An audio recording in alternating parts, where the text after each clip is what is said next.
Hey everybody, how's it going? This is Dago Seda here, bringing you another part of my Resident Evil Remake Chris hard mode walkthrough. And yeah, sorry for not uploading the past 2 days. For those of you who are actually following, I mean, I'm sure there's at least one or two of you out there, right? Yeah, eventually that joke's gonna get old.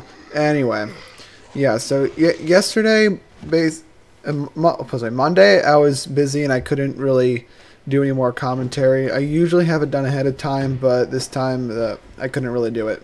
And, you know. Anyway. And the reason I didn't upload anything yesterday is because, frankly, something happened yesterday morning that really ticked me off, and I was in a terrible mood, and probably the quality of my commentary would have gone down even lower than it already is. Ha ha ha ha, it's funny. Anyway, yeah, so basically what happened was I was working on a video for one of my other channels, and it's about 20 some minutes long, and I had to narrate the entire thing and do voices and stuff like that. And so what happened was, other thing, I was making this in PowerPoint, so I had to like, narrate slideshow and stuff like that. So I narrate about 15 minutes into it, and then it freezes or something gets screwed up. Bottom line is I had to redo the entire thing. So that's 15 minutes of my life wasted. That actually no, it's probably even longer than 15 because I had to keep redoing clips every once in a while for when I messed up lines. And then after that I said, okay, I'll do it again. So I go through the whole thing and I'm like, oh yes, all right, finally I got a perfect run of this here. But what ended up happening was, turns out from something I did a while back, my microphone wasn't properly connected to my computer because I had to change the default sound recording system of my computer because I was trying to record a radio station on the computer, which is kind of annoying to do. And seriously, these dogs in this room, they never seem to grab me. And honestly, I was just so annoyed by that. I'm like, come on, really? Dogs? Got bit by both the guys in the other room. And as I said, I might have said before, what I tend to do is I don't care too much about dodging enemies. I mean, I care about enough that I'm conserving health, but sometimes just letting them grab you ends up saving much more time than trying to lure them to a proper place so you can walk around them safely. It's just so much easier to do it this way. Alright, guys? So don't think I'm just showing off my lack of skill, because if I really wanted to, I can probably go through this game and dodge every enemy, but well, I just don't have the time to do it like that and try to get it perfect. I mean, yeah, sometimes I mess up, but that really doesn't matter. And okay, now what we're about to do is do the sequence of events that is required of you in order to get the last key for now, which also gets you one of the death masks. Yes, if you notice the area we went into earlier where we got one of the half of the music sheet, well, if you notice the door covered in spider webs and whatnot, you need a shield key to get that. And now that we have both halves of the music, naturally we're just gonna do what Chris does best and play the piano, because Chris is so good at playing the piano. Yeah, just listen to that. I actually can't hear it right now because I turn off the sound so you don't hear an echo while I'm doing this. But yeah, Chris is so good at playing the piano. And then, hey, look, it's Rebecca. She can play, right? No, she can't play that well. Whatever. Yeah, Rebecca needs a moment to practice. And this right here, viewers, is the one thing that screwed me over from getting that elusive under 3 hour run I've been going for. So basically, for some reason I was under the impression that was a time-based thing. So just let Rebecca practice. But no, you have to go a certain distance away from the room and then come back, and then she's done.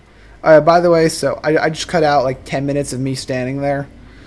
And anyway, that zombie there, eventually he comes out of the one door on the side. So he's not too much of a problem, but yeah. Basically you have to go pretty much up to the room you found Richard in, except I don't think you have to go in it.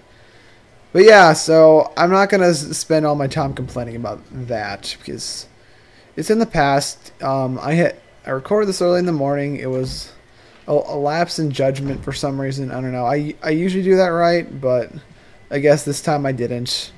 Sorry, guys. Whatever. You can, for all intents and purposes, I'd like to consider this an under 3 hours run. So yeah, that's the only excuse I really have for now. And other than that, this has been a pretty good run for me.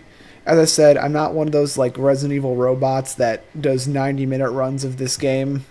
It's like, yeah, I think 90 minutes, no, not getting hit once, no commentary, blah, blah, blah. I'm not a robot, guys. Beep, beep, yeah, whatever. Okay, I noticed over there the thing I knocked over from earlier, it wasn't glowing like the last time I passed it. Which kind of concerned me, but whatever. Alright, this zombie always seems to worry me. I'm always afraid he's going to get me. And I think I've sort of mastered dodging this particular one. But, I don't know. It's a very troublesome process. Alright, guys? That's the one zombie that always freaks me out. Because at the start of the game, when I go for the old key in the kitchen, I'm always freaking out that thing's going to bite me and murder me and just totally screw up my entire run. But, because let's see, in total, assuming you know what you're doing, you have to go past that particular zombie 4 or 5 times. So, usually, what I end up doing is I try saving a grenade, so when he grabs me, it ensures I kill him. Because the one thing the 2 advantages Chris has over Jill, he's still by far outclassed by everything Jill can do. But the 2 advantages Chris has is, one, Chris has the flash grenades or hand grenades or whatever, as opposed to Jill's crappy stun gun.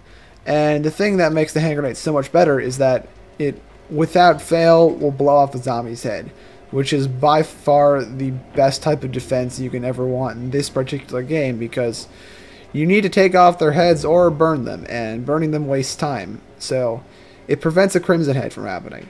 And the other more obvious advantage that Chris has is that he seems to have much more health than Jill, so he can kind of take a beating. And Jill, on the other hand, she's pretty frail. So I guess when you're playing on a harder difficulty, when the enemies do more damage to you, then it sort of evens out. The main thing that separates the difficulties in this game is the amount of ammo you find, which, if you're playing this game with the right mindset, that shouldn't be a problem whatsoever. Because I went into this game, and in every old Resident Evil game, with the thought of, I don't have enough ammo to always kill stuff, so I intentionally tried to conserve it. And that sort of got me, yeah. And other than that, the ammo's not really a problem, but the amount of damage enemies deals is a huge problem. Okay, guys, that's the big difference, and I'll see you next time when we finish off the first visit of the mansion. Alright, see you next time.